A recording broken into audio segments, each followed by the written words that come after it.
안녕하세요. 현재 저는 작은 운동센터를 운영하고 있는 박경우 트레이너라고 합니다. 반갑습니다.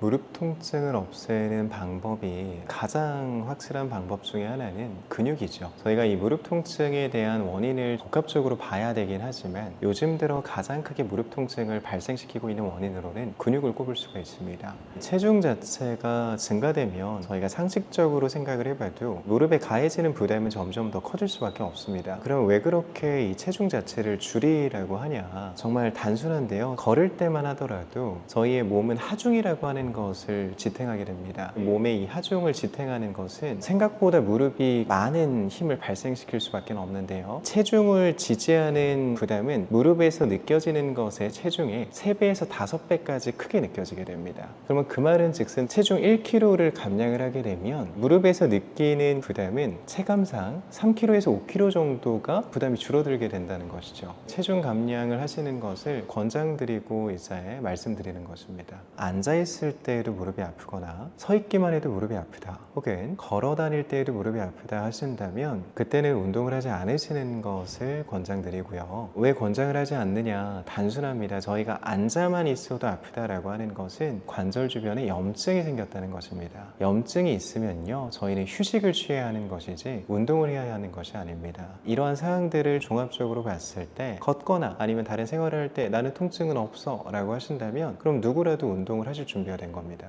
바닥에 앉는 생활이 저희에게는 익숙할 수 있는데요. 바닥에서 앉아서 진행하는 모든 자세는 무릎에 다 안 좋은 영향을 끼치게 되고요. 쪼그려 앉는 자세도 마찬가지고요. 무릎을 대고 앉는 자세도 마찬가지입니다. 이런 모든 자세는 다 피해 주시는 것이 좋고요. 일상생활을 진행하실 때 기능적인 신발보다는 겉으로 봤을 때 멋지거나 예쁜 신발을 선택하는 경우가 많이 있습니다. 구두라든지 힐이 있겠죠. 그런 신발의 종류를 선택하는 것도 관절에 부담을 주니 쿠션감이 있는 것을 선택을 해주시는 것이 좋습니다. 무릎에 대한 통증을 만성적으로 생각을 하게 되는데요. 만성적으로 생각하는 이유는 악순환 때문입니다. 무릎이 약한 상태에서 잘못된 운동 방법이거나 조금 높은 강도의 운동을 하게 됐을 때 무릎에 통증을 호소하시거든요. 단순히 운동이라고 하는 행위 자체가 그 사람에게 부담이 된다기보다는 그 당시에 진행했던 운동의 강도가 너무 높거나 잠시 무릎에 염증이 생긴 상태였는데 그걸 인지하지 못하고 운동을 해서인 경우일 가능성이 높습니다. 그렇게 한번 통증이 생기시게 되면 또다시 운동을 피하게 되고, 그러면 근육은 점점 더 감소하게 되고요. 그러면 통증은 더 심해지겠죠. 그 악순환이 반복이 되어지다 보니까 무릎에 대한 통증을 만성이라고 생각하실 수 있는데요. 이유가 없는 만성은 없습니다. 그 이유를 좀 해결을 하다 보면 만성적인 통증도 좋아질 수 있다는 것이죠. 가장 큰 이유로는 보통 근육으로 좀 봅니다. 무릎 주변부의 근육을 키우게 되면 무릎 통증이 줄어들 수 있습니다. 아까 말씀드린 것처럼 이러한 근육 자체는요, 무릎이 해야 되는 일을 대신해 주게 됩니다. 그 말은 즉슨 걷거나 점프를 하거나 모든 행동을 취할 때 자연스럽게 이 근육 자체가 충격을 흡수해 주게 되는데요. 이 스프링과 같은 존재로 이 근육 자체가 충격을 흡수해 주기 때문에 무릎에 가해지는 부담이 줄어들게 되는 것이죠. 그로 인해 통증 또한 점차 줄어들 수 있는 것입니다. 스쿼트라고 하는 운동이 있는데요. 스쿼트라고 하는 운동을 일반적으로 하게 되면 난이도가 너무 높습니다. 중장년분들을 위해서 스쿼트 동작을 바꿔서 해볼 수가 있는데요. 이런 의자를 이용하는 방법이 좋은 방법입니다. 의자를 두고 거기 앞에 서서 의자에 앉았다가 일어나는 방식인 것이죠. 식탁이나 책상에 의자가 있으시다면 의자를 활용하셔서 몸 뒤에다가 의자를 배치해 주시고요. 다리는 어깨 넓이만큼만 벌려주신 채로 씁니다. 손은 앞쪽으로 쭉 뻗어 주시고요. 손을 뻗는 이유는 척추 자체를 곧게 펴기 위함입니다. 척추가 세워지는 것을 도와주는 역할을 하니 어깨가 좀 아프시더라도 들고 계시는 것이 좋습니다. 자, 이 상태를 만들어 주시고 천천히 엉덩이를 의자에 댔다가 일어나 주시기만 하면 됩니다. 다시 한번 천천히 의자에 엉덩이를 댔다가 일어나 주시기만 하면 됩니다. 보시면 아시겠지만 속도는 좀 천천히 가져가 주셔야 됩니다. 속도가 빨라지게 되면 근육이 늘어날 시간도 줄어들 시간도 없는 것이니 관절을 쓰게 됩니다. 속도를 좀 천천히 조절하셔서 관절이 아닌 근육을 쓰도록 유도를 해야 됩니다. 무릎 관절을 강화를 시키는 데 있어서는 허벅지 뒤쪽과 엉덩이 쪽에 많은 힘이 요하게 되는데요. 허벅지 뒤쪽과 엉덩이 근육이 강해지면 강해질수록 무릎에 가해지는 통증 또한 줄어들 수가 있습니다. 허벅지 뒤쪽과 엉덩이를 강화시켜 줄 수 있는 간단한 동작으로는 엉덩이를 들어 올리는 힙 브릿지라고 하는 동작이 있습니다. 이 동작은 이제 매트를 사용하거나 아니면 그냥 바닥에 누워서 진행해 주시면 되는데요. 이 동작도 한번 보여드리겠습니다. 아파서 오신 분들 같은 경우에는 애초에 이렇게 하중을 지지해야 하는 이러한 운동들이 난이도가 꽤나 높게 작용이 됩니다. 그렇기 때문에 저희가 일단 첫 번째로는 근육 자체를 인지하는 시간을 갖는 것이 가장 중요한데요. 단순하게 의자에 앉아서 다리를 펴게 되면 허벅지 앞쪽 근육에는 힘이 들어와야 하는데요. 다리를 폈는데 앞쪽 근육에 힘이 들어와 있지 않는다면 제가 알려드리는 지금 이 운동 동작 하시면 안 됩니다.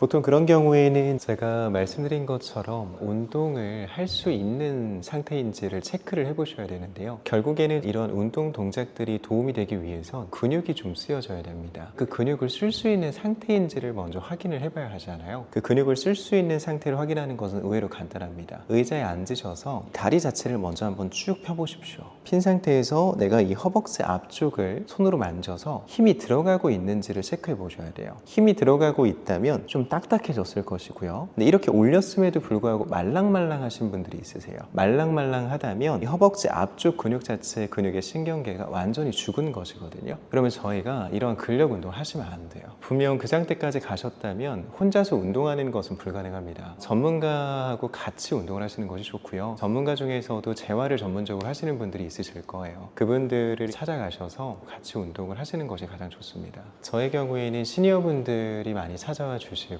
시니어분들께서도 운동을 하고 싶으시지만 배울 만한 공간을 찾지 못하시는 경우가 참 많거든요. 한 분이 먼저 하셔서 좋은 효과를 먼저 나타나게 되시면 그분으로 인해서 소개로 이제 좀 찾아와 주시게 되시는 거죠. 이러한 연령층이 실질적으로는 예전에 비해서 많이 낮아졌다고는 하지만 보통은 이제 사실 시니어 분들이라기보다는 부모님 세대 분들이 많이들 찾아와 주십니다. 60세부터 65세 구간의 회원분들이 가장 많으시고요. 70세가 넘어가시는 회원분도 계시기는 하지만 70세가 넘어가시는 회원분들은 그렇게 많지는 않으십니다. 이 근육의 신경 자체가 제가 죽었다고 표현을 했지만 사실상은 잠들어 있다는 표현이 조금 더 맞을 겁니다. 근육의 신경 자체가 어디 가지는 않는 것이거든요. 근데 너무 오랫동안 쓰지 않았기 때문에 이런 근육의 신경 자체를 내가 느끼지 못할 뿐입니다. 결국에는 뇌에서 보내는 그 신호와 근육의 신경계가 잘 만나야 하는데 그게 이루어지지 않으시는 것이죠. 그러면 그걸 인지시켜 드리면 됩니다. 제가 보여드렸던 이러한 평가 동작이 운동 동작이 될 수도 있는데요. 올려서 이 앞쪽에 힘이 들어오게끔 유도를 하는 것인데 단순합니다. 손가락으로 조금씩 건드려 주시는 것만으로도 효과가 있고요. 손가락으로 건드려 주셔서 이쪽에 힘을 주셔야 돼요 라고 하고 육성으로 말하면서 이 근육 자체를 쓸 수 있도록 계속 같이 도와드리는 겁니다. 육성으로 여기 앞쪽에 힘이 들어오시는 것을 느끼셔야 돼요. 혹은 이제 같이 만지면서 여기가 조금은 딱딱해지신 거 느껴지세요 라고 하면서 이제 같이 힘이 들어오는 것을 확인하는 것이죠. 그러면 그거를 연습하는 겁니다. 그래서 자연스럽게 무릎을 피는 동작만으로도 허벅지 앞쪽 근육의 신경을 조금씩 깨우고요. 앞쪽의 신경이 깨어난 이후부터 근육을 쓰고 있다는 것을 인지를 하고 난 이후부터 운동이 시작이 되어야 됩니다. 저희는 이제 남이래역이라고 하는 역에 위치가 되어져 있고요. 남이래라고 하면 많이들 생소하실 수 있으나 남이래역 8번 출구 나오시면 저희를 맞이해 보실 수 있습니다. 연락을 주신다면 언제든지 상담이 가능한데요. 저희가 너무나 죄송하게도 현재 모든 예약이 다 마감이 됐어요. 더 이상 이제 받기는 조금은 어려울 것 같고요. 만약에 이제 연락을 주신다면 대기 인원만 조금은 저희가 등록을 해드리고 있습니다. 기다리셔도 괜찮다면 상담 요청을 주셔도 되시고요. 오시게 되면 저희가 고정적인 수업 타임을 잡아드리기가 좀 어렵지만 오시는 분들에 한해서는 다 무료로 체험을 도와드리고 있어요. 이런 운동을 배우러 갔을 때 아셔야 하는 것이 당일에 등록을 권장드리지 않습니다. 이 운동이라고 하는 것은 특히나 재활에 대한 영역, 건강에 대한 부분을 좀 염려해서 운동을 하러 오셨다면 못해도 3개월이라고 하는 시간을 같이 보내게 되거든요. 그럼 이 3개월이라고 하는 이 시간 자체가 결코 짧은 시간이 아닙니다. 내가 이 하루 만에 이러한 결정을 내린다라고 하는 것은 좀 섣부를 수 있고요. 내가 어떻게 하면 나에게 맞는 그런 센터를 고를 수가 있냐 이렇게 볼 수가 있는데 저희가 해드리는 것처럼 체험을 받아보시면 됩니다. 한 곳만 받지 마시고요. 못해도 세 곳은 받아보세요. 세 곳을 받아보시면 나에게 맞는 선생님이 어떤 선생님인지도 좀 아실 수 있으실 거고요. 내가 좀 에너지가 넘치는 수업이 필요한 사람일 수도 있고요. 아니면 차분하게 설명을 듣는 것이 잘 맞는 사람일 수도 있습니다. 나에게 맞는 선생님을 고르시고 체험 받아보시는 걸 권장드립니다.